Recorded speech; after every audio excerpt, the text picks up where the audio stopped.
क्या आप उस नायक की कहानी सुनने को तैयार हैं जो समय को मात देकर दुनिया को बचाने की कोशिश करता है? एक ऐसी दुनिया में जहां डार्क मैजिक और डीमन बीस्ट्स का राज है, एक आदमी की दूसरी जिंदगी शुरू होती है। क्या वो इतिहास बदल पाएगा या फिर वही पुरानी गलतियां दोहराएगा? ये कहानी शुरू होती है एक आदमी से जो पूछता है, क्या यही अंत है? वो अपनी कमजोरी के लिए माफी मांगता है और क्रिस को असली नायक बताता है। लेकिन एक महिला बीच में बोल पड़ती है और कहती है कि असली नायक तो वो खुद है। इवन वो कहती है कि सभी ने अपना सर्वश्रेष्ठ दिया और अगर क्रिस ने तलवारबाजी थोड़ा पहले सीख ली होती तो वो 9 सितारों को हासिल कर 10 सितारा नायक बन सकता था। अगर ऐसा हो पाता तो शायद वो दुनिया के अंत को रोक सकते थे। इवन जो हर कला में माहिर है, उसे ग्रेट एक्स्ट्रा कैरेक्टर कहा जाता है। उसकी यात्रा तब शुरू हुई जब वो 20 साल का था। अपने क्लान से भागकर सफलता का सपना देख रहा था। गलियों में काम करते हुए उसने उड़ते वाइवर्न्स का दृश्य देखा। डीमन किंग ऑफ कार्नेज ने मैजिक एम्पायर पर हमला कर दिया था और एज ऑफ डिस्ट्रक्शन शुरू हो चुका था। हंगामे और डर के बीच इवन ने एक नोटिस देखा, हीरो के साथ यात्रा करने वाली पार्टी के लिए भर्ती। उसने इसे अपने जीवन का एकमात्र मौका माना, महानता, धन और सम्मान पाने का। लेकिन जब वो असफल हुए, dominion of light demon king के हाथों में चला गया। इवन समय को पीछे ले जाने की इच्छा जताता है ताकि क्रिस को नायक चुना जा सके। क्रिस उसका मतलब पूछता है, कहता है कि समय पीछे ले जाने से भी वो इस दर्द को दोबारा नहीं जीना चाहता। एक जिंदगी का दुख काफी है और जब दुनिया खत्म होने वाली हो तो ऐसे सपने देखने का कोई मतलब नहीं। सब आसमान की ओर देखते हैं जहां अंत की छाया मंडरा रही है। वो कहता है कि ये वाकई अंत है। अगली जिंदगी में अगर ऐसी कोई चीज हो तो वो एक धनी नोबलमैन के परिवार में जन्म लेना चाहता है। यही उसका आखिरी विचार था। दृश्य बदलता है। वो अपनी हथेलियों को देखता है। उसने खुलासा किया कि वो वाकई रिग्रेस कर चुका है और मैजिक एम्पायर के एक यंग मास्टर के शरीर में पुनर्जन्म ले चुका है। वो बताता है कि अब वो डार्क मैजिक क्लैन में है। जैसा कि नाम से पता चलता है, ये मैजिक एम्पायर को समर्थन देने वाले 12 क्लैन्स में से एक है। उसके हिसाब से वो 15 साल पीछे चला गया है। स्पष्ट रूप से वो एज ऑफ डिस्ट्रक्शन शुरू होने से 5 साल पहले की दुनिया में है। उसने सोचा था कि उसने अपनी पिछली जिंदगी में सब कुछ देख लिया था, लेकिन डीमन बीस्ट्स को बगीचे की देखभाल करते देखना, ये तो उसने कभी नहीं सोचा था।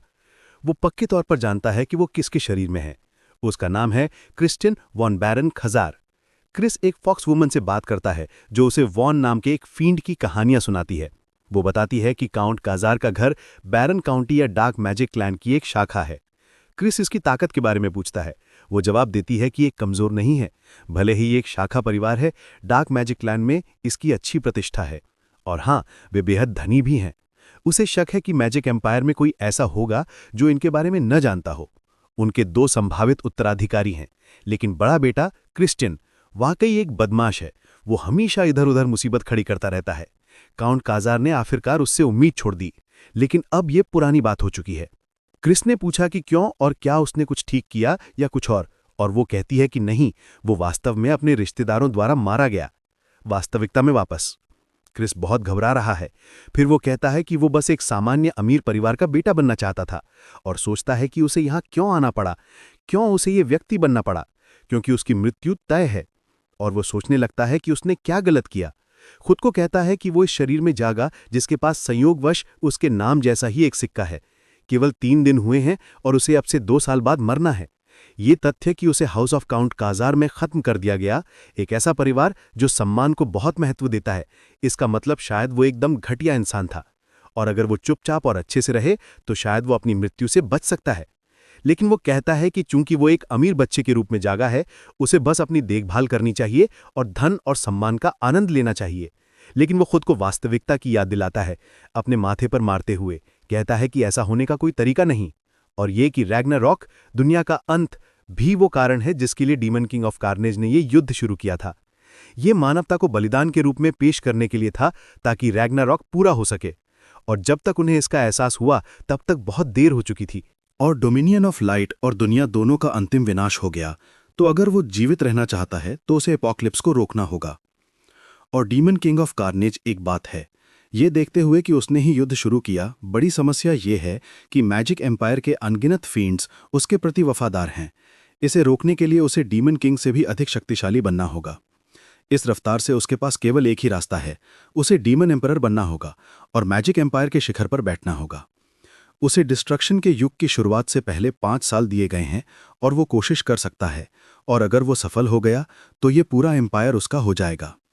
फिर ये उसके पिता की ओर जाता है, जो उस पर चिल्लाते हुए, मेज़ पर जोर से मारते हुए कहते हैं कि उन्होंने उसे अपने कमरे में रहने के लिए कहा था, और हाल ही में हुई घटना के बाद वो यहाँ अपना चेहरा दिखाने आया। उसके पास मरने की इच्छा होनी चाहिए, और अगर वो एक बार फिर गलत व्यवहार करता है तो वो स्वयं उसका सिर काट देंगे।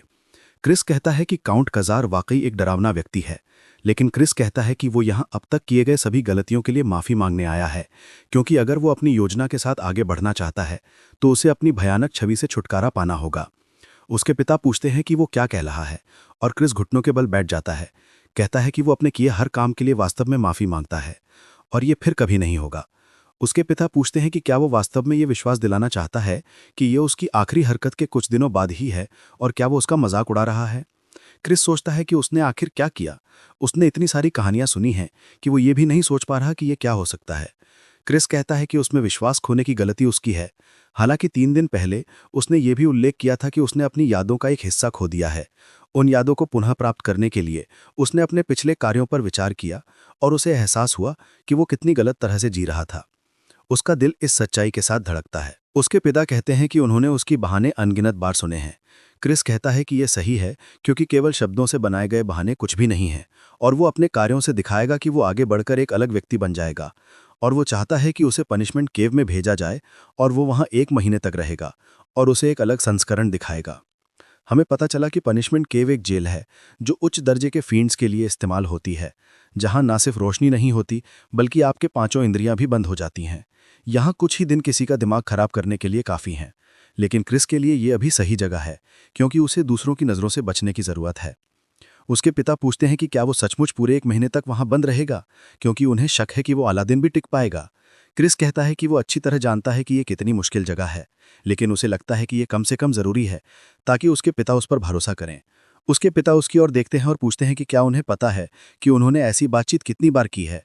हर बार क्रिस ने उन्हें निराश किया है, लेकिन इस बार वो उसका साथ देंगे और उसे आखिरी मौका देंगे। लेकिन अगर 1 महीने बाद भी कुछ नहीं बदला तो वे उसे क्लैन से निकाल देंगे। क्रिस कहता है कि ये उसके लिए मौत की सज़ा जैसा होगा, क्योंकि क्लैन की सुरक्षा खोने के बाद बहुत से लोग उसकी जान के पीछे पड़ जाएंगे। लेकिन वो फैसला करता है कि ये जोखिम लेना ठीक है, और अपने पिता से कहता है कि वो समझ गया है। लेकिन अगर वो साबित कर दे कि वो बदल गया है तो वो चाहता है कि उसकी एक मांग पूरी की जाए। उसके पिता थोड़ा नाराज़ होकर कहते हैं कि वो बहुत घमंडी लग रहा है, जैसे उसे यकीन है कि वो बिना किसी नुकसान के बाहर आएगा। लेकिन अगर वो दिखा दे कि वो सचमुच बदल गया है तो वो उसकी कोई भी मांग पूरी करेंगे। हालांकि उन्हें नहीं लगता कि ऐसा होगा। कुछ समय बाद क्रिस के कमरे में बटलर आता और कहता है, पनिशमेंट केव तैयार है। उसका नाम कॉक्स है और वो आधा वैम्पायर है। क्रिस कहता है कि वो समझ गया, और जैसे ही वे कमरे से बाहर गलियारे में चलने लगते हैं, सभी नौकर और नौकरानियां बातें कर रहे होते हैं कि क्या उन्होंने सुना है कि क्रिस ने खुद पनिशमेंट केव में जाने की पेशकश की है। वे सोचते हैं कि वो क्या चाल चल रहा है। एक घटना हुई थी जब उसने पॉइजन मैजिक क्लैन के यंग लेडी का अपमान किया था, और उस घटना के लिए काउंट को खुद माफी मांगनी पड़ी थी, जो एक प्रतिद्वंदी क्लैन के सामने शर्मिंदगी की बात थी। वे सोचते हैं कि वो कब बड़ा होगा, लेकिन उन्हें शक है कि वो कभी बदलेगा। वे बहस करने लगते हैं कि वो केव में कितने दिन टिकेगा, और एक कहता है कि 2 दिन से ज़्यादा नहीं। लेकिन क्रिस गलियारे में चलते हुए मुस्कुराता है, और हमें लगता है कि उसका छोटा भाई भी चुपके से बातें सुन रहा है। फिर दृश्य पनिशमेंट केव की ओर जाता है, और कॉक्स कहता है कि वे पहुंच गए हैं। क्रिस एक मूर्ति की ओर देखता है। ये कोई साधारण मूर्ति नहीं, बल्कि एक डेथ नाइट है, जो एक गार्ड है।